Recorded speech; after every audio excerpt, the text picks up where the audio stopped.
Als je weet dat een sprake blijft, moet je zelf achteraan. En een van de manieren waarop hij meer leur metkrijgt, is dat die sprake zichtbaar is. En tot nu toe blijft dat altijd een beetje achter. Want leur bedenkt zich altijd maar 2 keer voordat ze online plat gebruikt. En dat is eigenlijk onzin, want na ander dicht er ook niet over na om iets in het Engels te schrijven of in het Duits of weet ik wat. Dus waarom zo dat niet in plat doen? En zodanig heb ik gedacht, ik ga Google reviews in plaats schrijven. Hartstikke mooi. Kijk maar even met. Goed en vriendelijk volk, mooie ster. Messen mank wat scherper. Vlot volk, gehoord wat op een teelder en niet te zeer in de knippen. Nou, toen kun je er ook wat kwijt. Vriendelijk volk, vlotte bediening. Wie denkt die is nou met eigens nog wel eens aan voor een rap broodje. Een graanbol met teriyaki dut uitgegooid. Maar verleden zondag kon een hotdog met skink en met een kip patat ook wat bij duur.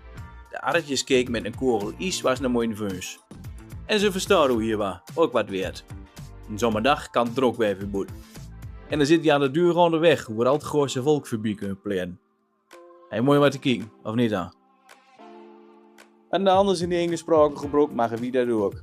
Gewoon doen, als het zelf serieus neemt, geeft een ander het ook doen.